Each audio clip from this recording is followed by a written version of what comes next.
ഞങ്ങൾ തുടക്കം തന്നെ പറഞ്ഞിട്ടുണ്ട് MR അജിത് കുമാറിൻ്റെ ഒരേർപ്പാടിന് ഞങ്ങൾ അംഗീകരിക്കില്ല. കാരണം പൂരം കലക്കിയതിനെ കൊണ്ടാണ് റിപ്പോർട്ട് എഴുതാൽപ്പിച്ചത്. പൂരം കലക്കി BJPനെ ജയിപ്പിക്കാൻ മുൻകൈ എടുത്ത ആളാണ് അജിത് കുമാർ. അങ്ങനെയുള്ള അജിത് കുമാറിൻ്റെ ഒരു റിപ്പോർട്ട് ഞങ്ങളാരും അംഗീകരിക്കില്ല.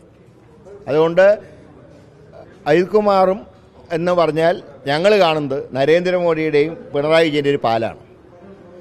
അതിൻ്റെ പ്രവർത്തനങ്ങൾ ഇപ്പോൾ നടക്കുന്നുണ്ട്. ഇപ്പോൾ വിജയരാഘവൻ്റെ കഴിഞ്ഞ ദിവസത്തെ വയനാട് അദ്ദേഹത്തിൻ്റെ പ്രസംഗം BJPയും മാർക്സിസ്റ്റ് പാർട്ടിയും ഒരേ തൂവൽ പക്ഷികളായിട്ട് മാറുകയാണ്. അതായത് അടുത്ത ലോക്കൽ ബോഡി ഇലക്ഷനിലും അടുത്ത നിയമസഭാ ഇലക്ഷനിലും ഒരു അവിശുദ്ധ കൂട്ടുകെട്ടിനെയാണ് ഞങ്ങൾ നേരിടുന്നത്. BJP CPM അവിശുദ്ധ കൂട്ടുകെട്ടാണ് അടുത്ത ലോക്കൽ ബോഡി ഇലക്ഷനിലും കേരള അസംബ്ലിയിലും ഉണ്ടാകാൻ പോകുന്നത്. ഞങ്ങൾ ആ അവിശുദ്ധ കൂട്ടുകെട്ടിൻ്റെ പേര് പരസ്യമായി പറഞ്ഞുകൊണ്ട് തന്നെയാണ് ഞങ്ങൾ ഈ തെരഞ്ഞെടുപ്പിനെ അഭിമുഖീകരിക്കാൻ പോകുന്നത്.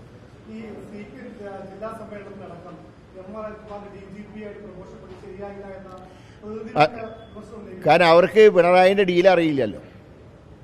പിണറായിൻ്റെ ഡീല് പാവം താഴെത്തട്ടുള്ള സഹാക്കൾക്ക് അറിഞ്ഞുകൂടാ. അതുകൊണ്ടാണ് അവരിതൊക്കെ തുറന്നു പറയുന്നത്. ഇതൊന്നും അറിയാത്ത ആളൊന്നുമല്ല മുഖ്യമന്ത്രി. അതിലെല്ലാം അറിഞ്ഞുകൊണ്ട് തന്നെയാണ് കളിക്കുന്നത്.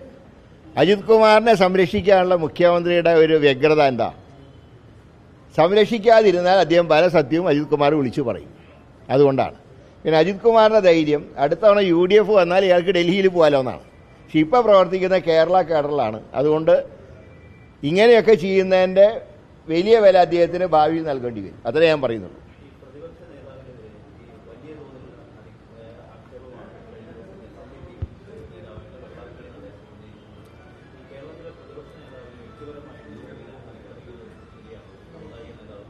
അല്ല, വ്യക്തിപരമായിട്ട് ആരെയും അധിക്ഷേപിക്കുന്നത് ശരിയല്ല. പ്രതിപക്ഷ നേതാവ് എന്നുള്ള പ്രവർത്തനത്തിനെ ആർക്കും വിമർശിക്കാനുള്ള സ്വാതന്ത്ര്യമുണ്ട്. പക്ഷേ വ്യക്തിപരമായി വിമർശിക്കാൻ പാടില്ല. അതാണ് പാർട്ടിയുടെ സമീപനം. വ്യക്തിപരമായിട്ട് ആരെയും വിമർശിക്കാൻ പാടില്ല. അത് പ്രതിപക്ഷ നേതാവിനെ മാത്രമല്ല, ആരെക്കുറിച്ചും വ്യക്തിപരമായിട്ടുള്ള വിമർശനങ്ങൾ ഒഴിവാക്കണം. പ്രവർത്തനങ്ങളെക്കുറിച്ച് ആർക്കും വിമർശിക്കാം. ഞങ്ങൾ അതിലൊന്നും ഒബ്ജക്ഷൻ പറയുന്നില്ല. പക്ഷേ അദ്ദേഹം ജനങ്ങളാൽ തിരഞ്ഞെടുക്കപ്പെട്ട ജനപ്രതിനിധിയാണല്ലോ. അങ്ങനെ ഒരു വ്യക്തിയെ വിമർശിക്കുമ്പോൾ ആ വിമർശനം ഒരിക്കലും വ്യക്തിപരമാവാൻ പാടില്ല.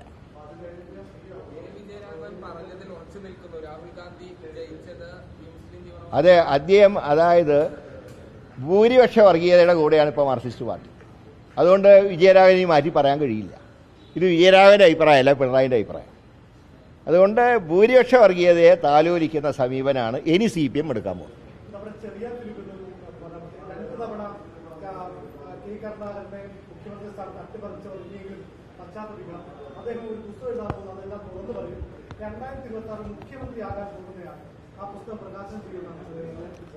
ശരിയാണ്. കാരണം 2026 UDFയുടെ ഗവൺമെൻറ് വരുമല്ലോ. അപ്പോൾ മുഖ്യമന്ത്രിയാവുന്ന ആൾ തന്നെയാണല്ലോ പ്രകാശനം ചെയ്യേണ്ടത്. അത് 2026 മെയ് മാസത്തിൽ നിങ്ങൾക്കറിയാം.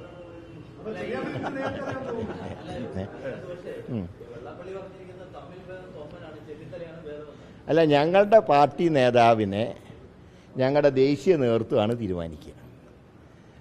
അന്ന് ജയിച്ചു വരുന്ന MLAമാരുടെ അഭിപ്രായം കൂടെ ചോദിച്ച് ദേശീയ നേതൃത്വം തീരുമാനം പ്രഖ്യാപിക്കും.